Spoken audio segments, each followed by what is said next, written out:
నమస్తే అండి. రేపే సంకటహర చతుర్థి.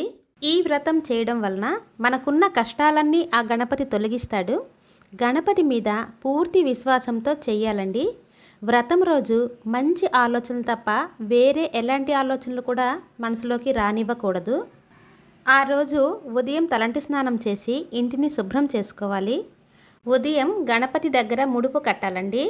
ఎరుపు రంగు క్లాత్ తీసుకొని దానిపై పసుపు కుంకుమ జల్లి 3 దోసిళ్ళల బియ్యం వేసి అందులో ఎండు ఖర్జూరం, దక్షిణ, తాంబూలం వేసి మూట కట్టి గణపతి దగ్గర పెట్టాలి.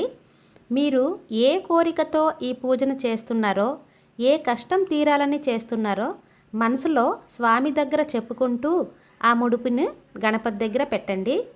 ఎటువంటి విఘ్నాలు రాకుండా ఈ వ్రతాన్ని సక్రమంగా చేసుకునేలా చూడు తండ్రి అని గణపతిని ప్రార్థించి ఆ ముడుపును అక్కడ పెట్టాలి. ఆ రోజంతా మనం ఏ పనిలో ఉన్నా కానీ స్వామిని మనసులో ప్రార్థిస్తూ మనం ఆ రోజంతా గడపాలండి. ఎటువంటి అనవసరమైన ఆలోచనలు మనసులోకి రానివ్వకూడదు.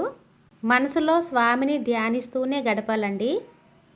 మీరు ఉండగలిగితే పాలు పళ్ళు తీసుకొని ఆ రోజంతా ఉపవాసం ఉండండి.